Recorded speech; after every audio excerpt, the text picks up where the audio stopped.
Hey guys, my name is Lydia, and I have a quote from Gary Vee, who's a successful entrepreneur, creator, and business owner. And he said, "There's never been a better time in this history of time than right now to start a business."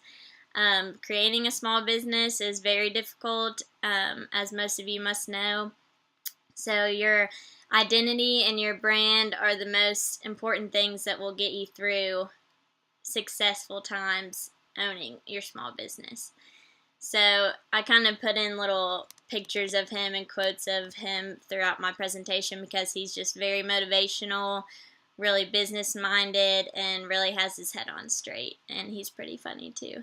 So some topics I will cover are creating a solid, trustworthy, credible, and successful brand, and that goes with the definition of brand identity.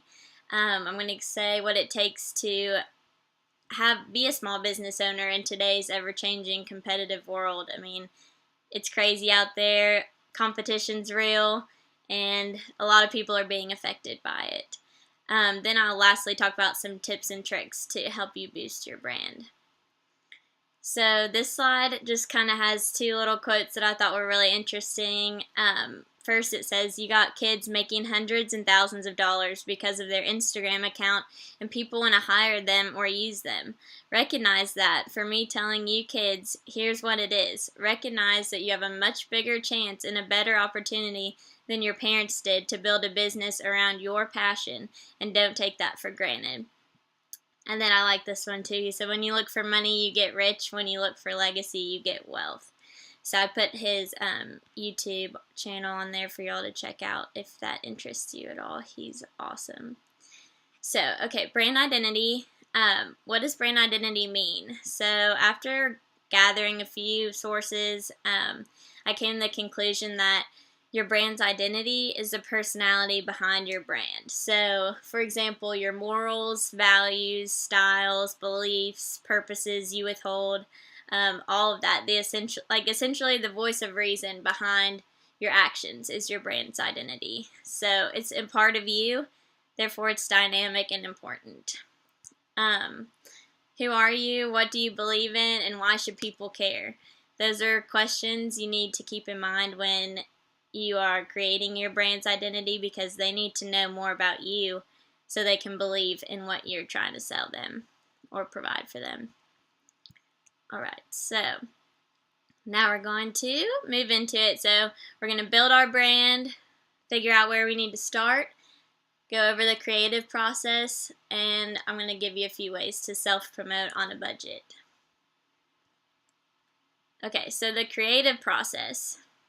There are many different components that go into the initial branding, but I found a helpful list of what I feel are really good tips to structure your creative process to create flow easily. So, spend time with the right people, schedule time for passion projects, scheduling time to reflect, capturing moments as they are, and framing the experience, and involving clients throughout the whole process.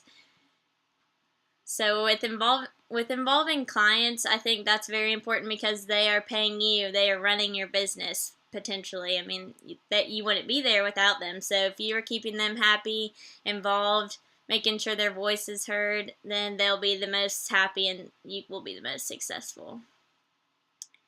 So some quick facts about business owners. It's always going to be a gamble. Only 50% of businesses survive being open for 5 years, so that's a little scary right there. But there are lots of great responsibilities involved. You have to be passionate. There are 28 million small businesses in the U.S., and approximately 70% of all U.S. small business owners are operated by a single individual, which I thought was really interesting. So with that, just passion is what I take from that. Expect a lot of responsibility, but also great returns if you're going to put in the work. So, okay, strategies and business strategies. Most importantly, you need to know your target market. Who are you trying to reach with your brand? Who you're going to involve as your employees, co-owners, all of that. You need to be just everyone needs to be on the same page with who you're trying to market to. Be smart with your money. Start small. Stick to an organized plan. Set goals. And if you're opening an in-person business versus online, then you need to really worry about where your location is and how accessible you are to other people. So knowing your demographics and who will be shopping with you. Since I would mostly focus on having an interior store, I would put it in a nicer part of town that gets a lot of foot traffic so that I have better chances of being successful from there. So social media, we know, is a huge method for advertising, and it's pretty much free if you want to make it free. So I gave a list here of just a few popular ones, and I included like news and friends and family on there because just getting your voice heard and getting your name out there is free. You can have people running your social media. You can start doing it by yourself. Either way, you're going to need that because that's where everyone is. Everyone's glued to their phones at all times, so you need to make sure that you're visible and your voice is being heard on those social media platforms.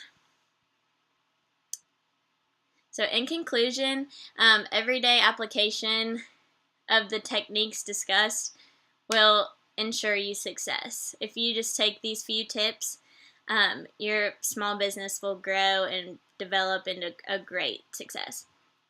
How your brand identity, the creative process, and being educated with simple facts on small business owners can help you successfully build your dream brand. So Gary Vee said, skills are cheap, but passion is priceless. And I agree with that 100%. So I'm leaving you all with a few questions for yourselves. Where lies your passion, and what would your brand be if this topic interests you? And here are my references, and that is all. Hope you all have a great week. Thanks.